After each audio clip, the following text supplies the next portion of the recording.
Hello and welcome to the February edition of Community Connect, brought to you by the Marshall Chamber of Commerce. This month's guest is Meg Louwagie, and Meg is the CEO of the United Way. Thanks for joining us. Thanks for inviting me, Brad. Let's talk about all the things that happened in January. A little bit lighter of a month in January, but let's talk about what happened. Of course, right here on campus, there's been all sorts of Mustang sports, and that include basketball, swim, and dive, wrestling, and wheelchair basketball. Tropical Night was on the 27th, and as usual, the student body showed up in force, and thanks to everybody else that came to Tropical Night here, right here on campus. That same morning, the SMSU Hall of Honor event was held on the morning of the 27th, and congrats to everybody who was inducted into the 2024 class. Similarly, across the street, the Tigers have been very busy with basketball, hockey, wrestling, speech, gymnastics, and so much more. Good to see. This year, of course, Meg, we don't have all the snow cancellations, so they can get their games in. Yes, absolutely. I'm not upset about the weather this winter. No, not at all. Not at all. The Chamber held some events in January, highlighted by U.S. Olympic gold medalist curler Tyler George, who was in town all day on the 17th. He was here. That included a luncheon and a curling exhibition in the evening. So thanks to Thrivent and Josh and the team over there for lining him up to come down. And finally, Broad Brothers held an annual beer pairing event that was on the 26th that benefits the United Way of South and West Minnesota. Mm-hmm. This popular event came with a 5-course meal that was paired perfectly with a beer that was chosen on Dustin Morale. And what a fun event that was. Isn't that fun? Yeah. It's only my second year ever attending, and it was a great turnout that night. You know, luckily, again, like you said, the weather has been wonderful, so there was no weather problems to keep people away. We had a great turnout, including a live and silent auction, tapping of the firkin, which is always very popular, and the prize vault.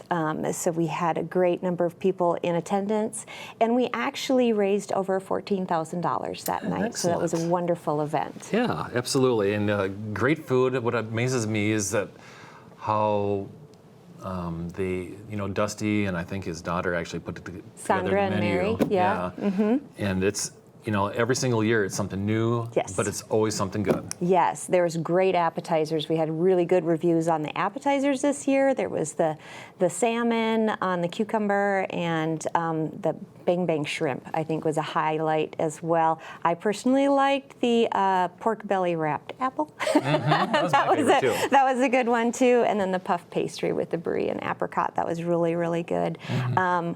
I think everyone really enjoyed the event. The soup was Mexican street corn soup. That was really good. Which was delicious, and the salad, and then the main course. It was all great food. Mm-hmm. Yeah. And good company. Of course, Ben Elkhorn has been the MC for many years, except for 1 year where Jeremy Gosson had to fill in. But, Ben is a natural at it, and he enjoes it, and he's got a good heart for the United Way. And he certainly had fun with our prize vault winners as he mixed them up and relined them up so that we could work that. Right. Yeah. That was a fun part. Yeah. Ben is a good person. He's a good volunteer for the United Way. Of course, he's really big into heart to heart, and he's got a big heart for the community here in Marshall. That's for sure. Absolutely. Anything else that you want to share from the Brothers Beer Pairing event? No, it was great. We're still getting everything put together with that. Just sent some pictures over to Mary today with some of the wonderful food photos we took for that. So. Well, good. Well, and again, thanks for everybody that attended the beer pairing event on the 26th. Let's talk about a few other things. When I think about the United Way, Meg, I think of a nonprofit that partners with so many different other nonprofits. You're an agency partner. You are people count on your grants. So let's talk about. Right. Some of the good things that you're doing in the area. Let's talk about the little red bookshelves that were activated with the help of our Marshall area young professionals. Yes, our Little Red Bookshelves was a program that really got shelved during COVID because they're out in public areas where children may be waiting. A lot of them were in clinics and dentist offices and nursing homes. And during COVID, they actually got put away. So the young professionals have been helping us this year to reactivate that. At their height, I think we had 42 of them throughout the service area. So the young professionals have been going out, restocking them, and making sure the ones that are being restocked are active, or if they need to be replaced into a different location. So I'm very grateful for the young professionals. They've been doing a great job. We have them all restocked, and now we're going to start looking for volunteers who want to restock them on a regular basis, like every couple of months. That's good. So that's a great little shelf. It's a red shelf, and the books are there to be used or to be taken by the child. So it's kind of use it while you're there, take it with you, drop off a book if you want. We do gather them back up every couple of months, clean them, make sure they're still good books, and send them back out again for kids to read. Well, that's good. You know, reading is something that, what is you learn, you read to learn by grade 3, and then you, no, I didn't say that backwards. You learn to read by grade 3, and after grade 3, you read to learn. And then after you graduate college, you read for fun. Yeah, that's right. That's right. Yeah. Yeah. Yeah. Well, that's good. I appreciate you working with the young professionals to do that. Yes, they've been wonderful to work with, a great group of people. Good. Yeah. So as I mentioned, the United Way obviously is a big player with their community grants. Let's talk about your community impact grants. Our community impact grants are going to be opening soon. So each year, as we finish our campaigning, the money that we raise that doesn't support our internal programs, we grant back out to the community through our community partners. Last year, we were fortunate enough to grant out $212,000 to 9 different agencies to support 13 different programs. So as we move forward into March, our grant process will be opening up, and we will be looking for volunteers to sit on our grant review panels. So community members are welcome to do that. You will be reviewing the applications from the community partners and helping us decide how that money is spent in our community. So that's a wonderful thing. We have such great community partners in this area. We have UCAP and New Horizons Crisis Center and RAP and Lutheran Social Service, Meals on Wheels. It's a fantastic partnership we have in the community. And you mentioned one word that stuck out. It's an area. I don't know that people realize how big the United Southwest footprint is. Can you explain what the footprint is? So right now, our footprint actually is determined by school districts. So we go all the way up into Dawson-Boyd area, and we go down to Fulda, and we dip into Redwood County at this point in time, and we go all the way over to the South Dakota border. So it's about an hour in any direction of Marshall that is our service area. Right. I would imagine that your board of directors reflects that. Yes, we do try to find board of directors from all different areas. Yeah, that's great. That's so great. So every single spring, the Power of the Purse is the event Power of Purse is happening. So let's talk about that. It looks like you're going to be at the Five Family Ranch this year. We are. We are so glad to be partnering with the Five Family Ranch. And so the Power of the Purse will actually be held on May 9th this year. And we're very excited. The Power of the Purse actually raises funds for our early childhood education programs that are our internal ones, like Dolly Parton's Imagination Library. That is one of our biggest things in the United Way, getting those books to young children. So we are very fortunate to be partnering with Five Family Ranch. Have you been out there before? Yes. It's beautiful. It is. Isn't it? Great look, great open space. Yes, they're doing a great job with us. So look forward to seeing some more information on Power of the Purse for May 9th. That is a Thursday night, and it is a clear schedule in Marshall. There's no concerts. There's no activities. It was a great pick for a day, so we're excited to get some information on that. We'll start planning with our committee next month and get everything ready to go for Power of the Purse on May 9th. Yep. Mark your calendars, May 9th. And that is, an online auction as well. So you don't have to be there, but you'll miss out all the fun. Right. It's online auctions are certainly a thing right now, but it is a lot more fun to go to these events. It is. Sure. It's much more fun to be in person. So United Way does a good job getting the word out through social media, through their website, about all the good things that you do. I've heard, Stuff the Buses every single Yes, in August. Yes. And talk about this Success by Six and everything that is entailed with it. Sure. So Success by Six is our program that our early childhood literacy falls under. So like we said, the Dolly Parton Imagination Library is one part of that. Right now we're getting ready to send out our Wild About Kindergarten bags. And these are bags that go out to our 23 area schools for pre-registration as the kids come in for kindergarten. So it's a bag packed with fun things, modeling clay and a toothbrush and things to practice cutting and writing and another book. It's really well received by the students. That actually stopped during COVID because there weren't kids going back to school right away. But we started this program back up last year. So we're excited. Last year we put out over 800 bags to kindergartners, to all 23 schools. Fabulous. So we're just gearing up to get those out to go. Usually they go out at the end of February, early March to the schools. So we're getting that all ready. Another program that we support is student emergency funds. So these are funds that we grant out to the schools. They have to apply for them. And it is based off of the free and reduced lunch numbers. And like we saw with Stuff the Bus this year, there was a 48% increase of eligibility and need this year. So we expect to see an increase in the student emergency fund request as well. So as the schools request it, then we grant it out. So they can use that. It is to the discretion of the schools. So it can go to anything from helping students be a part of sports or other activities like speech or field trips. Or some of the schools use it for, not that they needed it this year, but like snow boots and snow pants on hand for the kids. Yeah. So that is at the discretion of the school. Good. Yeah. Good. Yeah.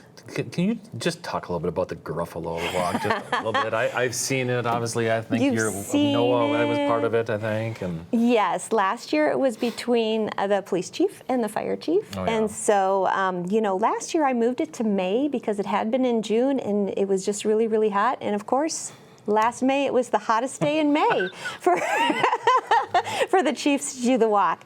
So we will be gearing up soon to do that. So that will be in May again this year. And I do try to switch it up between elected officials and businesses. So I haven't announced who the Gruffalos are yet. Okay. We're still in the process. I know you've said you'd be willing to do it one of these years. So not this year. Oh, good. So we'll get that information, but that'll be towards the end of May for the Gruffalo Walk. And all the funds raised from the Gruffalo Walk go towards Stuff the Bus. Excellent. To help raise funds for Stuff the Bus. So. Good stuff. Yeah. Okay. All right. As I mentioned earlier, there's a local board of directors for the United Way of Southwest Minnesota. You've been selected for the United Way State Board of Directors. Let's talk about that. That is correct. So there is United Way of Minnesota, and that consists of all the United Ways in Minnesota. There's approximately, I think, 32 of them currently. And so I was just elected in January to sit on that board, and that is a 6-year term. So. Exciting. Where do they meet? All through the state? Well, actually, yes. We actually do have a summer and winter conference. The winter conference in January is always at the Greater Twin Cities United Way, downtown Minneapolis. And the summer one moves around. This year it's in Owatonna. So there's 2 in-person meetings and 2 Zoom meetings. Excellent. On top of the conferences. So as always, the United Way of Southwest Minnesota is staying busy, doing a lot of good things for the area. All nonprofits thrive on volunteers. I would encourage anybody that's interested in volunteering and giving back to the community to reach out to Meg and her team at the United Way. What's that best number to reach out? You can reach us by phone at 507-929-2273, or you can go to unitedwayswmn.org. And if you're looking for volunteer opportunities, we do have a volunteer page that I keep updated with all of the volunteer opportunities with our community partners as well as other agencies.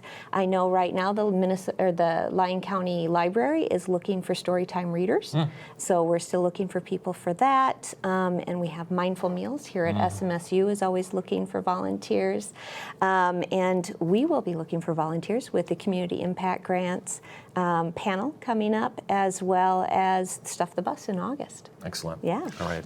Thank Thanks again for being here, Meg. Absolutely. Let's talk about some of the good things that are going to be happening here in February. So today is February, what is it today, the 6th? 6th. So that's when we're recording on. So let's talk about some of the things that are happening here in the month of February. Out at the MAFAC, the Marshall Area Fine Arts Council started an exhibit. Alma Hale of Marshall will be exhibiting this exhibit called Photoshop, Manipulations Through March 15. And when I say Photoshop, the first word Photoshop is spelled F-A-U-X-T-O, shop. So be sure to stop by MAFAC, do some shopping downtown, stop on into MAFAC, and check out his gallery. This upcoming Saturday is the SMSU Gold Rush Raffle. February 10th, always one of the most fun events all year long in Marshall, where the dollars raised go to student athlete scholarships. There are limited tickets still available, and I am helping sell tickets if you're interested. Give me a call if you're interested. It is a reverse raffle, 700 names go out on board, and you don't want your name called until the final 5. Meg, that's a pretty fun event.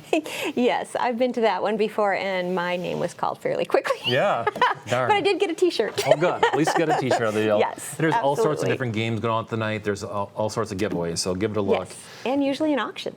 Silent auction, live I auction. do love a good auction. Yes. Yes. Small Town Events, which is a little business that's owned by Brock Clay, and Visit Marshall are putting on an inaugural Small Town Burger Battle that is coming to Marshall February 12th through March 8th. Stop at any of the participating restaurants and try their burger battle burger. Say that 10 times quick.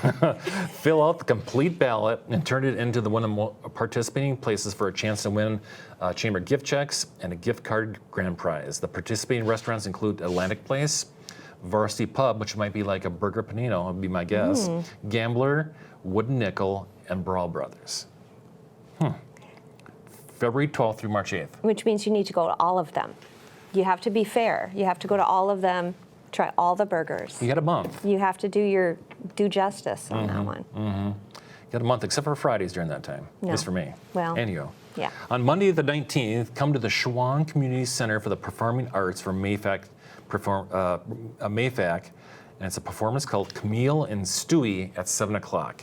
Camille and Stewie, French vocal and guitarist duo, have been beloved in the Australian country music.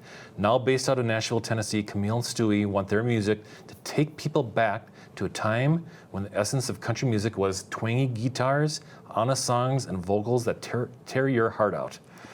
The evening's performance will include the great Johnny Cash, Waylon Jennings, and Glenn Campbell. Again, this is Monday the 19th at the Schwann Community Center for Performing Arts, which is a fancy location for the theater at the high school.